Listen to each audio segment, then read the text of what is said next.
I slammed on the brakes.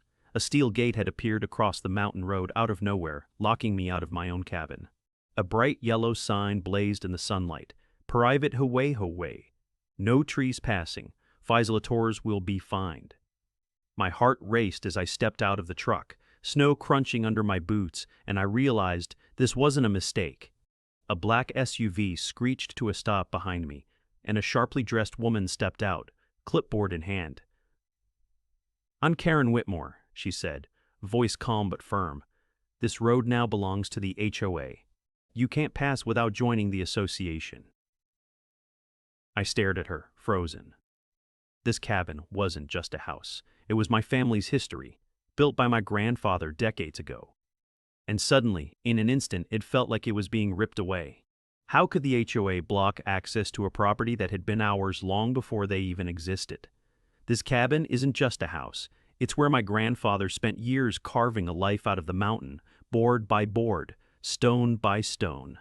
Decades ago, he bought this land when the valley was nothing but forest and dirt roads, and he built the cabin with his own hands. Every plank, every window, every corner carries a piece of our family history.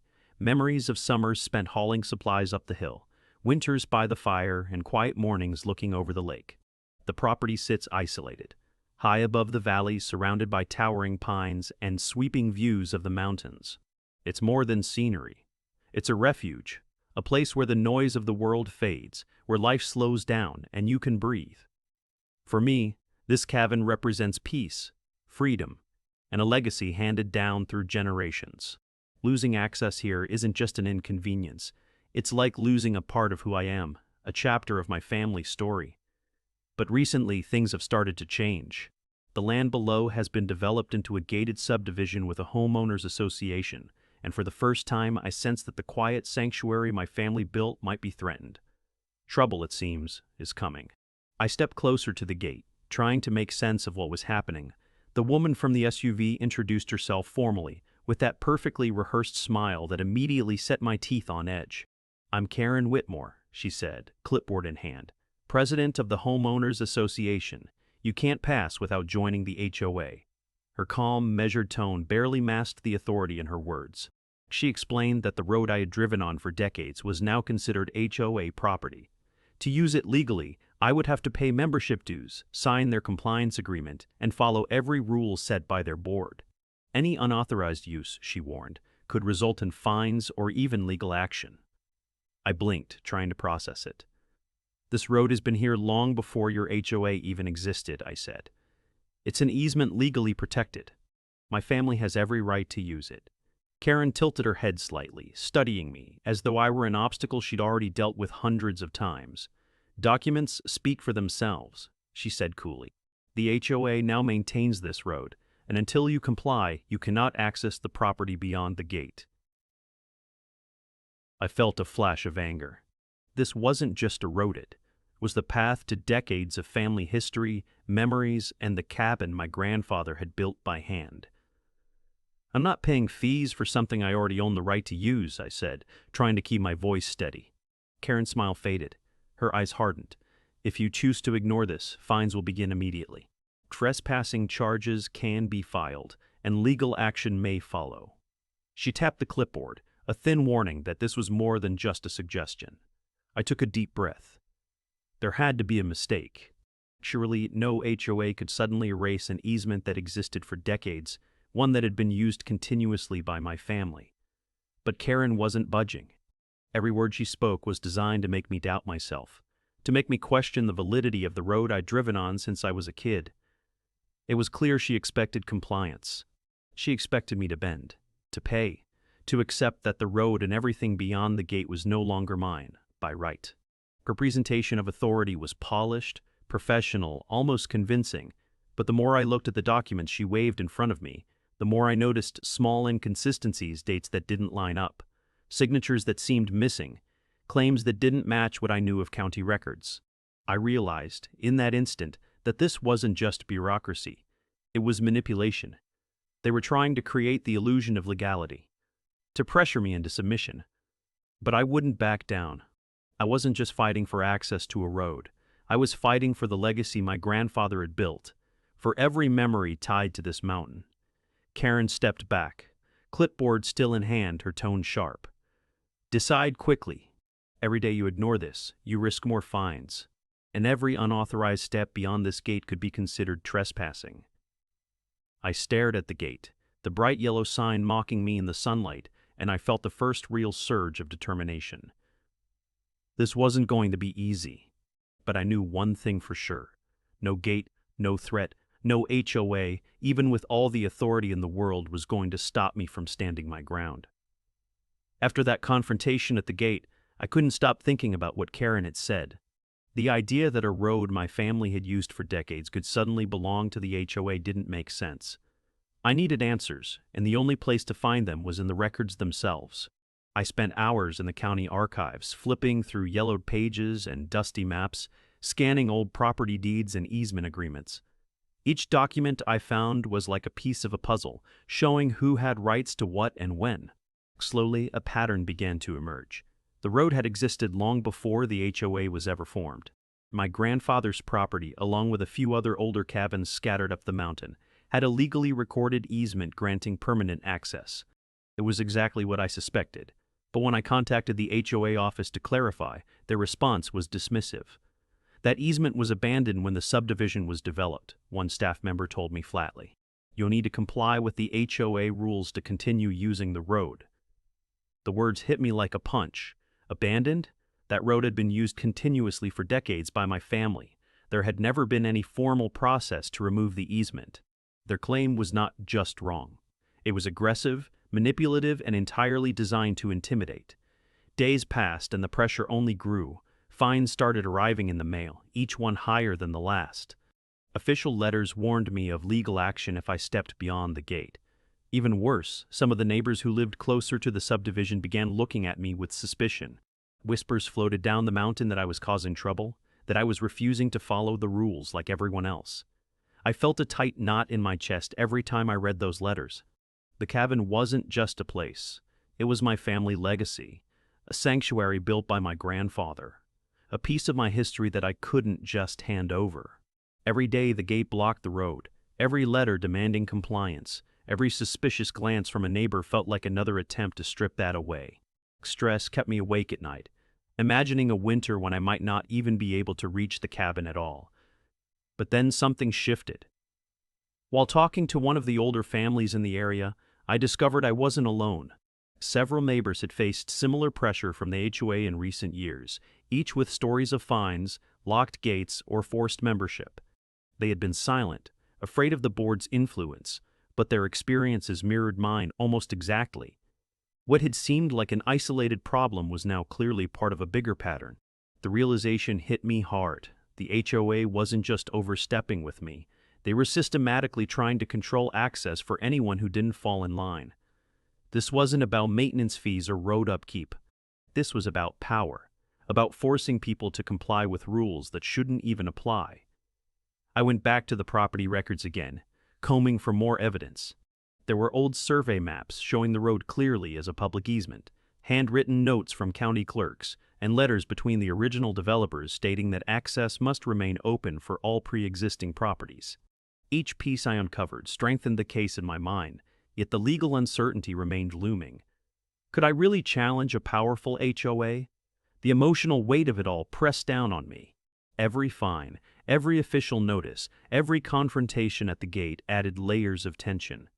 The mountain, which had always been my refuge, now felt like a battleground. I found myself checking the mail obsessively, calculating the days between threats, and thinking through every step the HOA might take next. But alongside the fear was determination. I couldn't let this stand. I couldn't allow an organization to rewrite decades of legal history simply because they wanted control. The more I learned, the more I realized that standing my ground wasn't just about protecting my cabin. It was about defending the principle that history, law, and family legacy mattered. And as the whispers among the neighbors grew louder, the picture became clearer. This wasn't just my fight anymore. There were others, scattered across the mountain, who had suffered under the same overreach. The HOA's authority was formidable, but their power relied on silence and compliance. Expose the truth, gather the evidence, and stand firm — that was the only way forward. With every page I reviewed, every conversation I had with neighbors, the plan began to take shape. I would document everything, find the inconsistencies in the HOA's claims, and prepare for the confrontation that I knew was coming. The tension on the mountain was thick, the stakes higher than ever, and the path ahead uncertain, but I was ready to face it head on. The next morning, I drove up the mountain again, expecting maybe a simple warning or another letter. But what I saw made my stomach drop. Construction crews were already at work along the roadside, adding new fencing and reinforced gates that stretched farther than before. It was clear they weren't just protecting the subdivision. They were cutting off every possible route to my cabin. I parked at the bottom and climbed on foot, snow crunching under my boots, trying to take the trail I'd used for decades. My heart pounded as I passed the newly installed cameras, their lenses tracking every movement. Every step felt like surveillance, like someone was watching my every attempt to reclaim what had always been mine. Then came the whispers. Residents in the subdivision started looking at me differently. Rumors were spreading fast. Karen had been busy. She claimed I was trespassing, refusing to pay my fair share, causing unnecessary trouble, making the neighborhood unsafe. People I had nodded to on past hikes were now watching warily, their eyes full of suspicion. The social pressure stung as much as the physical barriers. I refused to give in. If they thought locking a gate and building fences could stop me, they were wrong.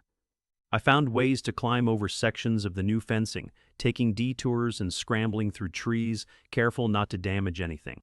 Each hike reminded me of what was at stake: my grandfather's legacy, decades of family history, and the right to enjoy a property that had been ours long before the HOA existed.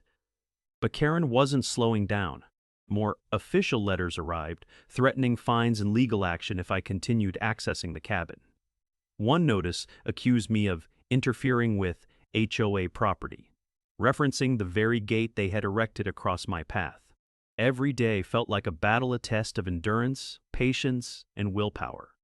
Still, as the pressure mounted, I kept digging. Late one night, I returned to the county archives and reviewed filings related to the HOA's claim over the road. That's when I stumbled across something critical. Hidden in the paperwork was a document that's supposed to officially erase the easement for my property. But the signatures were missing, dates didn't match, and it had clearly not gone through the proper legal process. My pulse quickened. This was huge. If this document had been filed without authorization, it could invalidate the entire claim the HOA was making. It explained why Karen and the board had been acting so aggressively. They were trying to intimidate me before anyone discovered the flaw. They wanted control over the road, the access, and my property, but now I had a lead that could turn the tide. The tension on the mountain kept building. Every hike became a test. Every encounter with the HOA's surveillance or neighbors' wary glances reminded me that they were not just trying to stop me physically.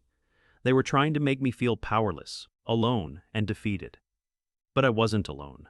The evidence I was uncovering, and the neighbors who confided in me, were slowly becoming allies, even if they remained cautious for now. Karen's tactics grew bolder. One afternoon, a security guard from the HOA followed me partway up the trail, stopping just short of the cabin, as if daring me to argue. Another day, letters arrived threatening lawsuits and demanding immediate compliance with fines I hadn't agreed to pay. Every move was calculated to wear me down, to make me question whether standing my ground was worth it. Yet, with every obstacle, my resolve strengthened. I began organizing my findings: maps, easement agreements, old property deeds, and the questionable filing building a case that could not be ignored. The more I learned about the HOA's overreach, the more obvious it became that their authority was built on manipulation and half-truths, not law or justice. By the end of the week, I had a plan. I would gather every piece of evidence, document every threat and harassment attempt, and prepare for the confrontation that was coming. Karen might have thought she could crush me with gates, cameras, and rumors, but I now held something far more powerful: the truth. And the stakes were clear. This fight wasn't just about a road or a gate. It was about defending a legacy, protecting decades of family history, and standing up to an organization that believed it could act without accountability. Every fence, every rumor, every threat from Karen Whitmore only made me more determined. The mountain might have been quiet, but the battle for the cabin had only just begun. The mountain was quiet that morning, but inside me, everything was buzzing. After weeks of harassment, fines, and rumors, I realized that reacting impulsively wasn't enough. I needed proof, something irrefutable that could counter the HOA's overreach. I returned to the county archives for the third time that week, scanning through old records with meticulous care. Pages of yellowed documents, hand-drawn maps, and filed agreements stretched back decades. Then I found it, the original subdivision development agreement. My eyes skimmed over the text, heart racing as I read each line carefully. Buried in the legal jargon was the clause I'd been hoping for. The road leading to the older mountain properties, my grandfather's cabin included, was legally preserved as an easement. No matter what the HOA claimed now, that easement was permanent, written into law when the subdivision below was first developed. I sat back in disbelief. All the threats, the gates, the construction crews, they were all based on a claim that had no legal foundation. The HOA had been asserting authority over a road they had no right to control. My grandfather's decades of history, the very path I had grown up using, was protected by law. But there was more. Hidden deeper in the archives was the HOA's filing that had attempted to erase the easement.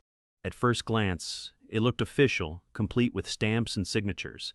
But the closer I examined it, the more irregularities I noticed.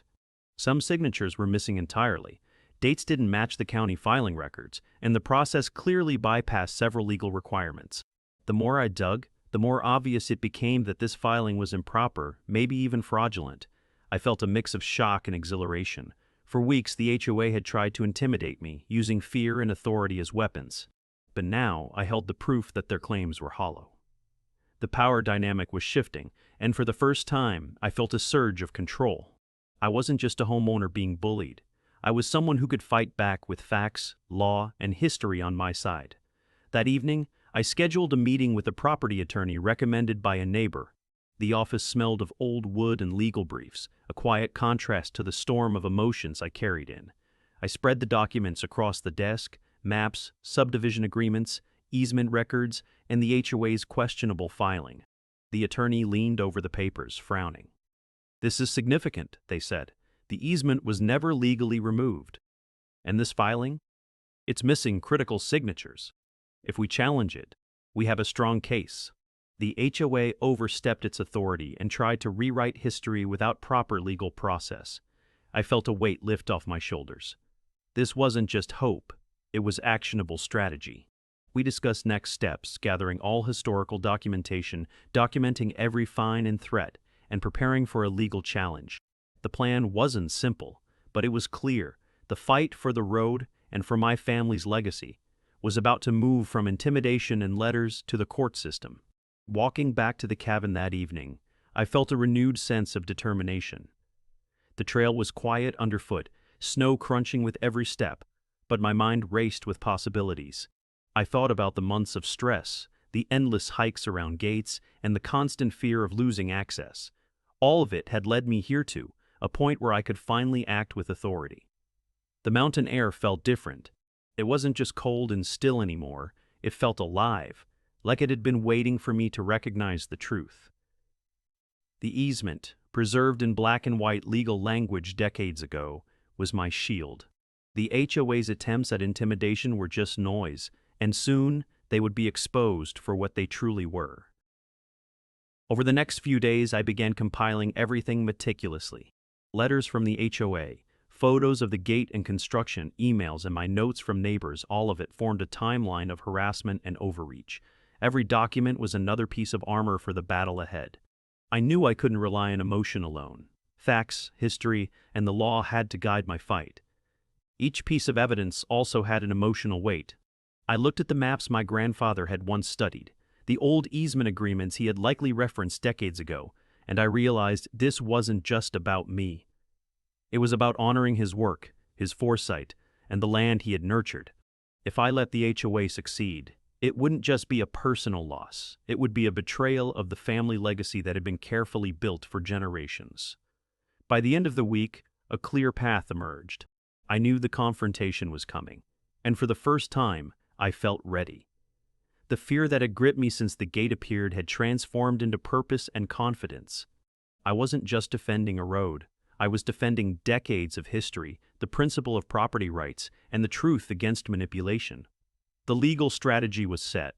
I would challenge the HOA's attempt to erase the easement, present historical evidence, and document every instance of intimidation and obstruction.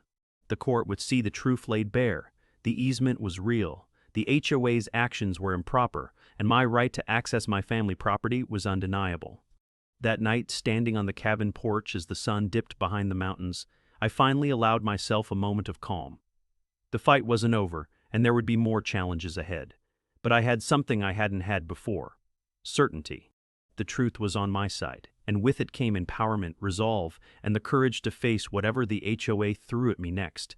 For the first time in months, the cabin felt like a sanctuary again, not just a place of memories, but a stronghold, a symbol of resilience. The mountain was quiet, yes, but inside me the storm had shifted. Fear had been replaced with determination. Intimidation had been replaced with strategy. The battle for the road and for justice was no longer just reactive. It was deliberate, informed, and unstoppable. The investigation had turned the tide. I was no longer the passive homeowner being bullied. I was a force to be reckoned with.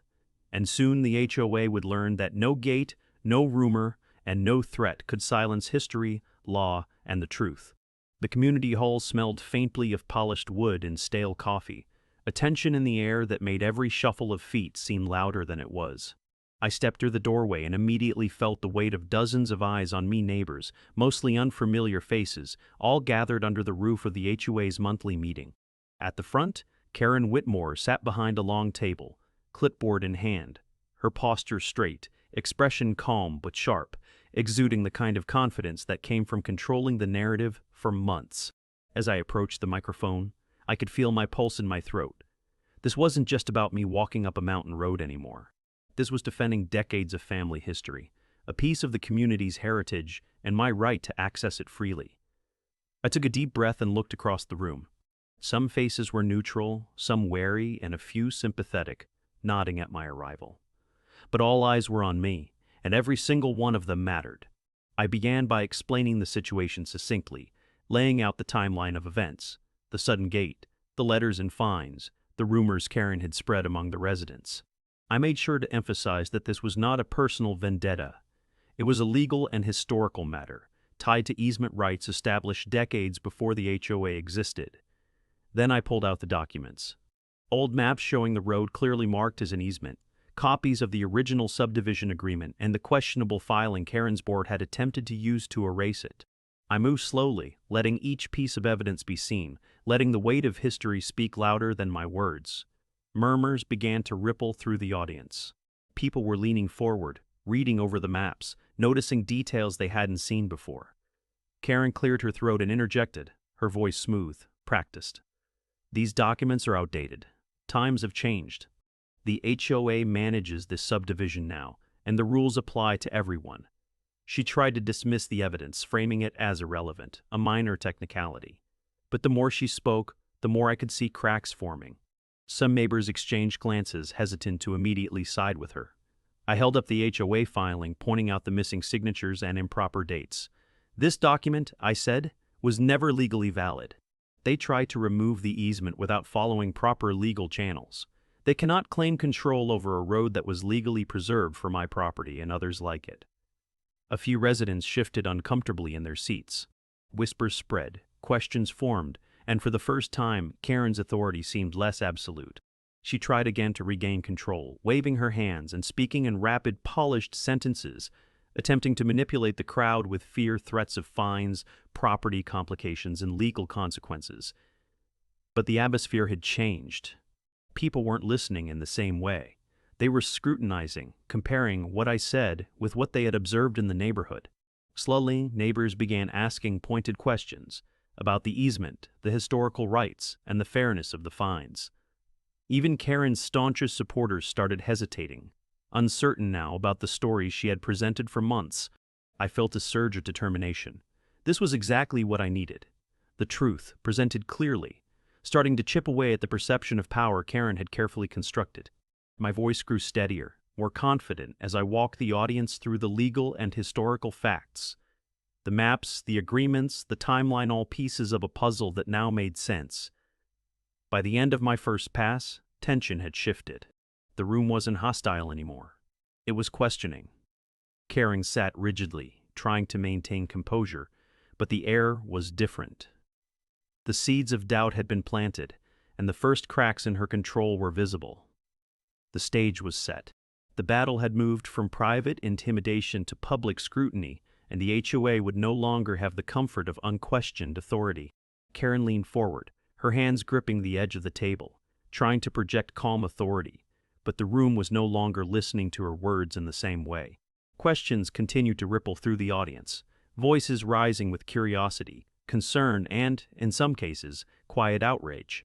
A few residents spoke up, asking how the HOA could justify fines for something that clearly predated their association. Others wondered aloud why no one had noticed these irregularities before. I stayed calm, letting the evidence do the work for me. I explained that the easement was not just historical, it was legally binding. I pointed to the signatures, the survey maps, and the notes from county officials that confirmed access had always been guaranteed for properties like my grandfather's cabin. Slowly, the room shifted from skeptical to attentive. Karen's attempts to dismiss me became more frantic. She raised her voice, repeating phrases about compliance, fees, and the rules applying to everyone, hoping intimidation would silence the questions. But it didn't work. Some of the neighbors who had once nodded along now openly challenged her statements. The carefully constructed image of control she had relied on for months was crumbling. A few of the older residents, who remembered the history of the mountain long before the subdivision, began sharing their experiences. They confirmed my story, adding credibility and weight to the argument. Murmurs grew louder. The audience was no longer passive. Karen's confident tone faltered as she realized the room was no longer under her control. At that moment, I felt a surge of clarity. This was bigger than me now. The fight for access to my cabin had become a matter of fairness, transparency, and accountability within the entire community. People were connecting the dots. The intimidation, the fines, the questionable filings. It was a pattern. And the HOA could no longer hide behind authority. Karen tried one last tactic, appealing to fear. She warned about lawsuits, property complications, and financial consequences for questioning the HOA. But the crowd was no longer intimidated. Questions and objections drowned out her warnings. Faces that had been hesitant were now openly expressing skepticism, and some neighbors who had once supported her now quietly shook their heads. By the time the meeting drew to a close, the atmosphere had completely changed. Karen sat rigidly, clipboard abandoned, trying to maintain composure, while the room buzzed with conversations and speculation. The shift in support was undeniable. Cracks in her authority were visible to everyone present. The tension had reached a new peak, and it was clear that the HOA's public image had been damaged. As I left the hall, I felt a mixture of exhaustion and empowerment. I had stood my ground, presented the facts, and survived the public scrutiny. The HOA could no longer rely on fear and silence to maintain control. I had exposed the irregularities, planted doubt in the community, and prepared the stage for the next step, a legal showdown that could finally restore access to my property once and for all. The mountain air felt lighter as I drove back toward the cabin. The gates still blocked the road, but the momentum had shifted. The battle was far from over, but for the first time, the tide was turning in my favor. The community now knew the truth, and the HOA would have to face it. Legally, publicly, and finally, unquestionably. The morning of the court hearing, the sun rose over the mountains with a calm that belied the storm inside me. The driveway to the courthouse was lined with cars, neighbors, and supporters who had followed the saga from the mountain. Inside, the courtroom felt imposing high ceilings, polished wood, and the cold authority of law in every corner.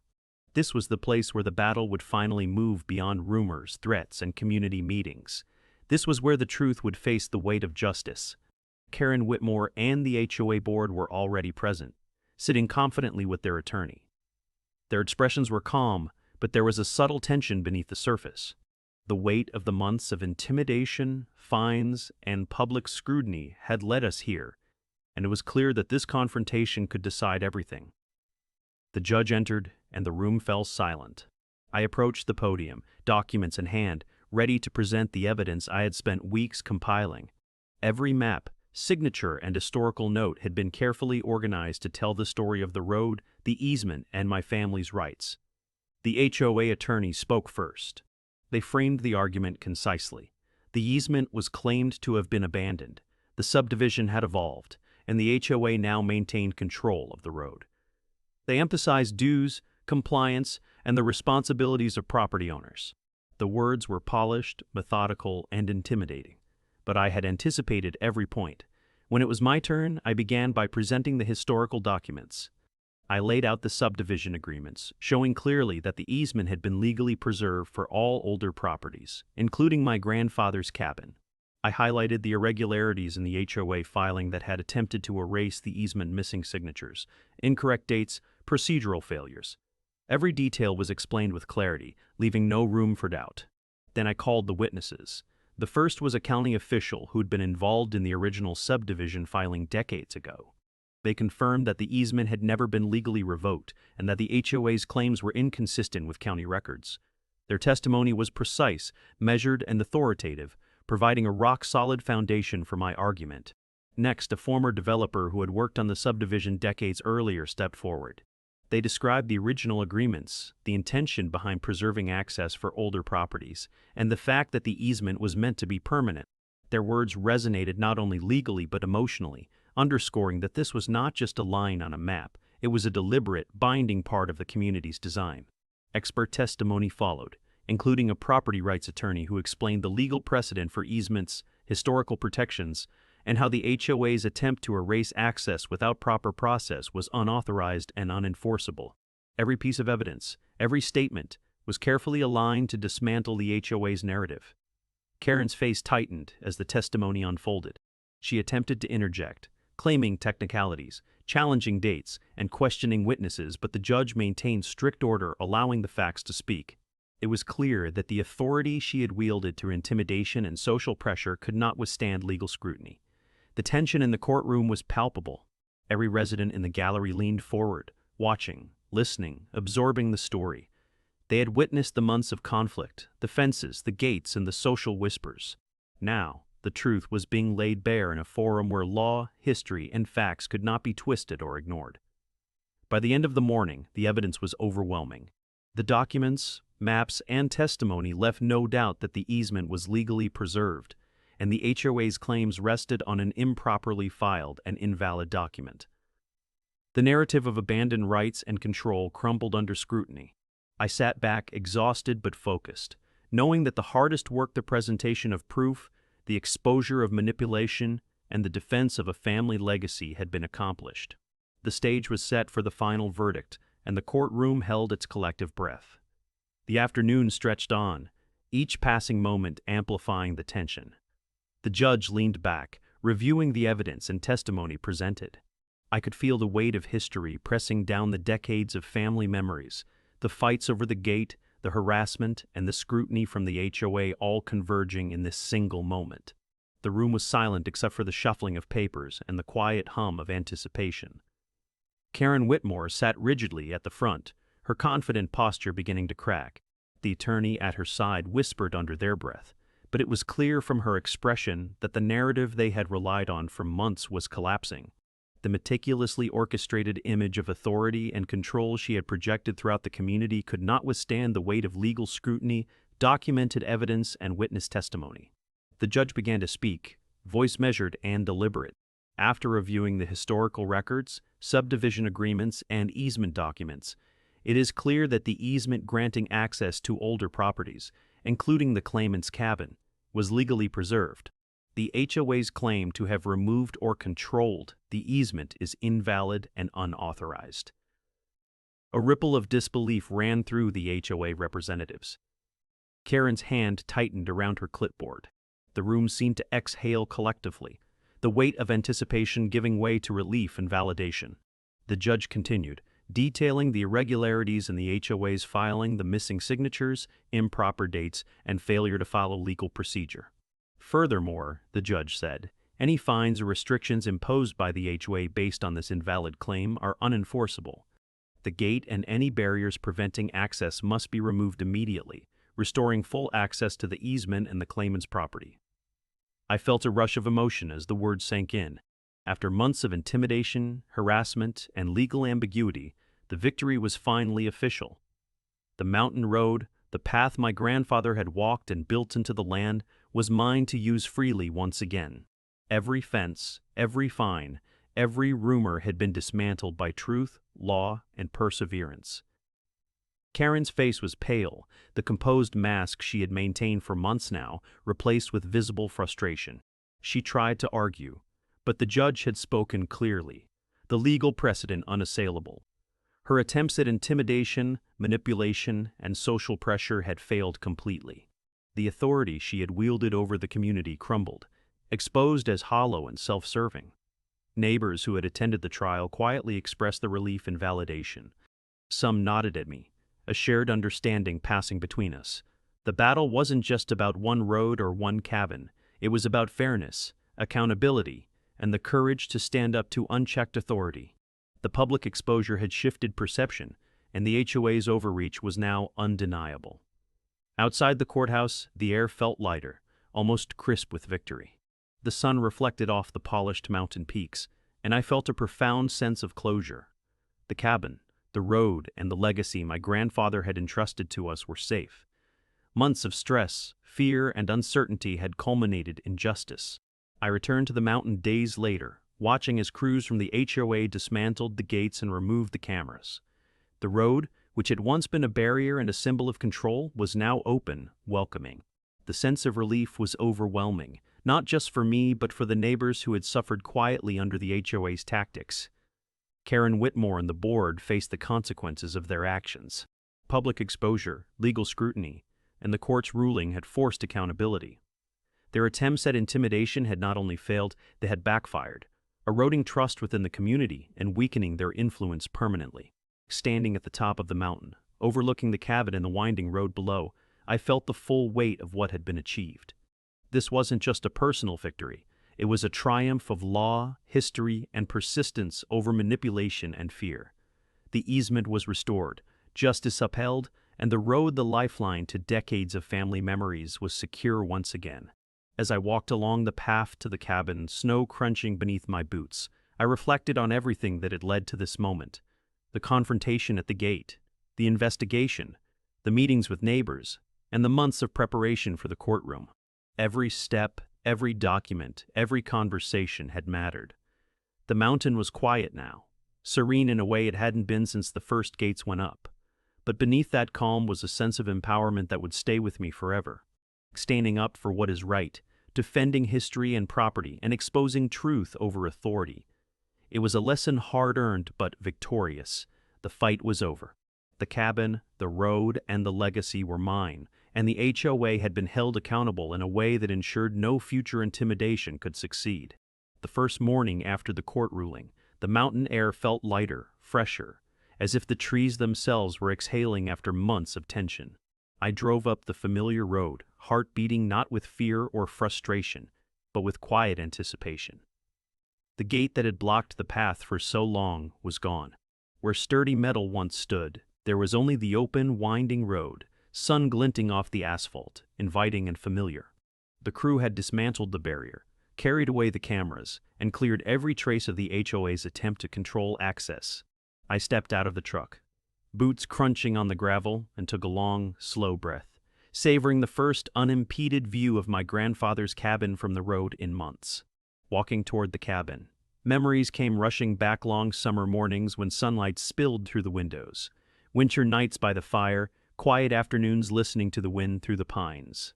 Each step reminded me why this place mattered so deeply. It wasn't just a structure of wood and stone, it was a legacy, a refuge, a testament to decades of family history. The victory was not abstract, it was tangible, threaded into every board, every pathway, every tree on this property. Neighbors began to appear along the road, some cautiously at first, unsure how to approach. Then smiles appeared, nods of acknowledgement, and soft words of thanks. One older couple who had lived nearby for decades came forward. "We didn't realize how badly they'd been overstepping," the woman said, voice trembling slightly. "We're grateful you stood up, not just for yourself, but for all of us who felt powerless." Their words cut through months of tension and fear, a reminder that this battle was bigger than me. The HOA, which had wielded authority with an iron fist, was now forced to answer for its actions. Karen Whitmore had resigned, her confidence replaced by the reality of legal defeat and public scrutiny. The board itself faced increased accountability, with residents demanding transparency, proper procedures, and respect for the law. The intimidation, the fines, the gates, all of it had been exposed as unjustified and unauthorized. Standing on the cabin's porch, looking over the valley below, I felt a profound sense of relief. The mountain, which had felt like a battlefield for months, was quiet again. The road was open. The cabin was safe. My family's legacy, painstakingly built over decades, was intact. For the first time in months, I could breathe without the knot of fear or frustration in my chest. The community began to heal in subtle ways. Neighbors who had been wary or intimidated by the HOA's tactics started sharing their own experiences, talking openly about harassment, fines, and intimidation. The court's ruling didn't just restore my property rights. It sent a message to the entire neighborhood that overreach would not go unchallenged. Conversation shifted from caution to empowerment. People were beginning to see that standing up for what was right could protect not only themselves, but also the shared integrity of the community. As I walked through the cabin, I ran my hands along the familiar wooden surfaces. The old photographs, the journals my grandfather had kept, the small personal items that had survived decades, all of it remained untouched, a testament to resilience. The court had restored access, but more than that, it had preserved history. Every corner of the cabin, every step along the path, was now a symbol of victory over manipulation and overreach. That evening, I took a long walk down the road, observing how neighbors interacted differently now. They no longer whispered with fear. They spoke openly, exchanged advice, and shared stories. A sense of accountability had been restored to the HOA, a recognition that authority could not be exercised without transparency and fairness. Karen's resignation was a turning point, a signal that actions have consequences, and that overstepping bounds, legal or ethical, would not be tolerated. Back at the cabin, I stood looking out at the setting sun, golden light spilling across the mountain peaks. I thought about the months of struggle, the gates, the letters, the threats, the community meetings, and the courtroom. Each moment had been exhausting, emotionally draining, and at times deeply frustrating. But every challenge had also strengthened my resolve, honed my focus, and deepened my connection to the land. The battle had been as much about preserving family history as it had been about defending rights in the present. The mountain was peaceful once more. Birds sang in the trees, a cool breeze swept down the valley, and the sound of water trickling from a nearby stream reminded me of the continuity of life here. The tension that had dominated every interaction, every glance, and every decision was gone, replaced with calm, clarity, and a renewed sense of purpose. I paused at the edge of the property, taking in the cabin, the road, and the surrounding landscape. This victory was not just mine, it belonged to the community, to neighbors who had supported the truth, to the principles of fairness and justice that had guided every step of this fight. The mountain had witnessed conflict, resistance, and triumph, and now it stood as a place of restored balance. The days after the court ruling carried a quiet celebration across the mountain. The road was fully reopened, free of gates, cameras, and barricades. For the first time in months, vehicles moved easily along the path, carrying neighbors, family, and friends to and from their homes. I drove slowly along the familiar route, breathing in the crisp mountain air, feeling the tension of the past months begin to melt away. Each turn of the road, each familiar bend, reminded me that the property and my family's legacy was secure. Neighbors approached as I worked around the cabin, offering smiles, handshakes, and words of gratitude. One longtime resident who had remained silent during the HOA disputes hugged me tightly. "You gave us all courage," he said softly. "We saw how strong you were, how determined, and it changed everything." Others shared their own stories of minor conflicts, harassment, or intimidation by the HOA that had now been validated by the court's decision. Together, we began to rebuild trust and community, replacing fear and suspicion with openness and connection. Karen Whitmore had resigned, and the board was under scrutiny. Residents demanded reforms, accountability, and transparency, ensuring that the abuses I had endured would not be repeated. The atmosphere within the HOA had shifted irrevocably. Authority could no longer be used as a weapon of intimidation. Residents had seen firsthand that law, history, and truth mattered more than fear. Returning to the cabin one afternoon, I stood at the porch railing, looking down the road my grandfather had walked decades ago. The house felt alive again, not just with memories, but with a sense of protection and permanence. The furniture, the old photographs, the journals, and the personal effects all stood untouched. I realized that the fight had preserved not only the physical space, but also the emotional and historical significance of the property. I spent time reconnecting with neighbors who had been quietly suffering under the HOA's tactics. They shared relief, validation, and newfound confidence. People who had been silent before now spoke openly about their rights and the importance of standing firm. The court ruling had done more than restore my cabin. It had strengthened the entire community, creating a precedent that encouraged fairness and accountability. The snow began to fall gently on the peaks, covering the mountain in a quiet blanket. I walked along the road, boots crunching in the frost, and felt a deep sense of gratitude. Months of harassment, construction barriers, and legal threats had culminated in justice, and the calm of the mountain reflected that resolution. The property was safe, the legacy intact, and the road open for generations to come. Karen's departure marked a turning point. Without her leadership, the HOA was forced to reevaluate its policies and address the consequences of past overreach. The fines she had imposed were nullified, and the organization had to answer to both residents and legal authorities. Her resignation and the court's ruling sent a clear message. Manipulation, intimidation, and unauthorized actions had consequences, and no property owner was powerless against the law. I spent the evening at the cabin, reflecting on the journey. The fear and frustration that had dominated the past months were replaced with calm pride. The mountain was quiet, the air crisp, and the setting sun cast golden light across the valley. I thought about the lessons learned, the importance of perseverance, the value of evidence and preparation, and the power of standing up for what is right. The community's response continued to warm my heart. Neighbors who had once been hesitant began helping with maintenance along the road, sharing stories and celebrating the return of fairness. They were no longer afraid of the HOA's authority, because they had seen firsthand how truth, law, and persistence could overcome intimidation. The mountain had become a place not just of personal refuge, but of shared resilience. Walking through the cabin, I noticed the details that had always made it feel like home. The worn wooden floors, the framed photographs of my grandfather, the journals filled with decades of memories. These objects were more than decoration. They were witnesses to history and now symbols of triumph. Every corner, every beam, every path up the road told the story of persistence, legal clarity, and the preservation of legacy.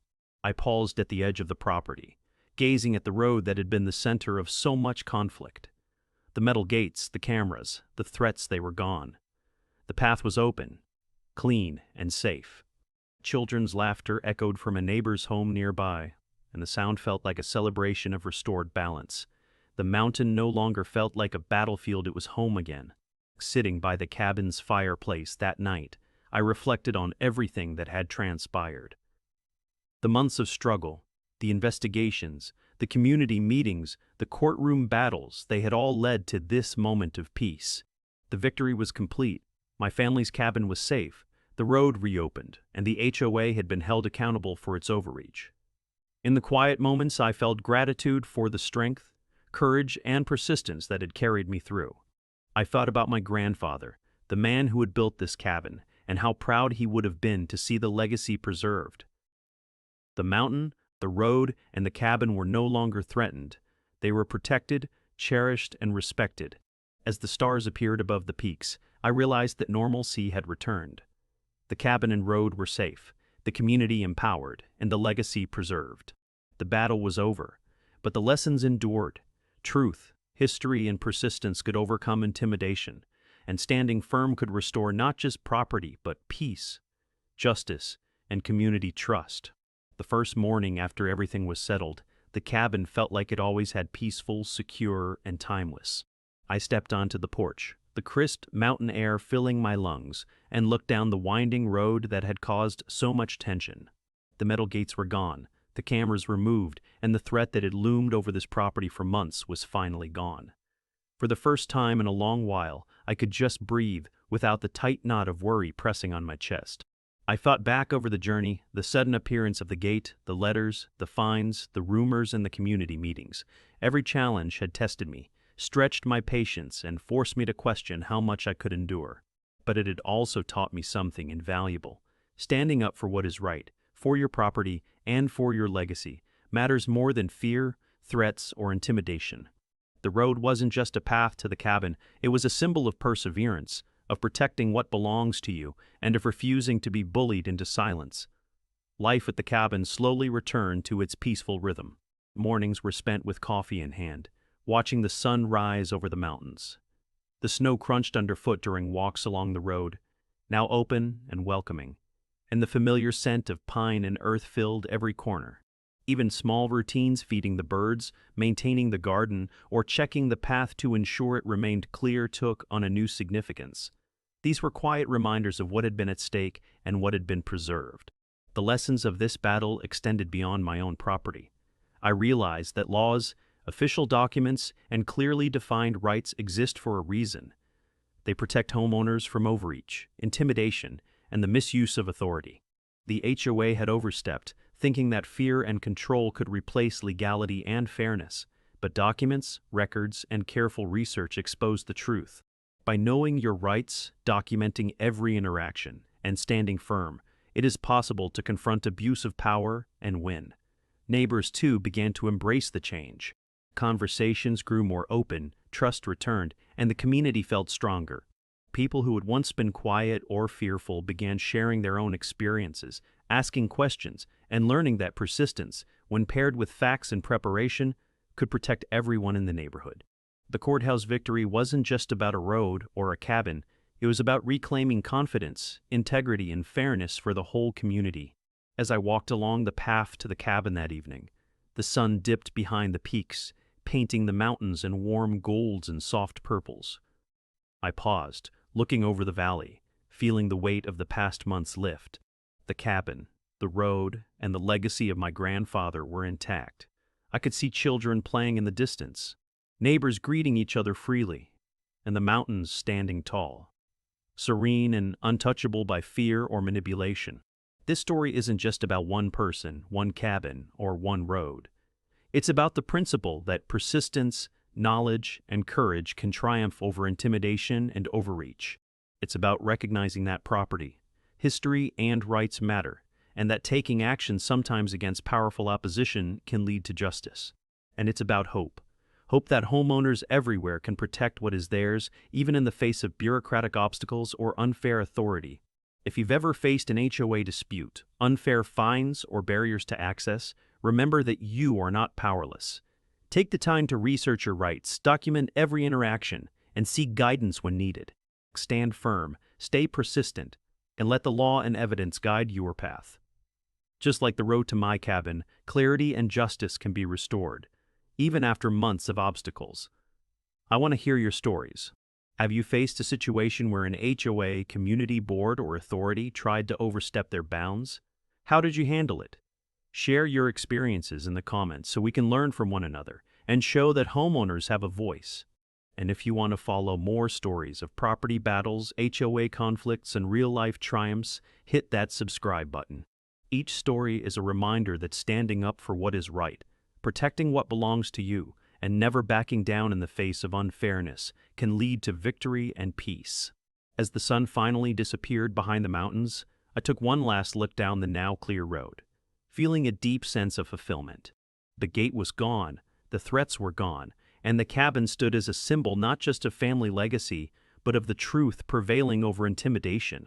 Life would continue here, quiet and secure, and the lessons of persistence, courage, and legal awareness would endure for generations to come.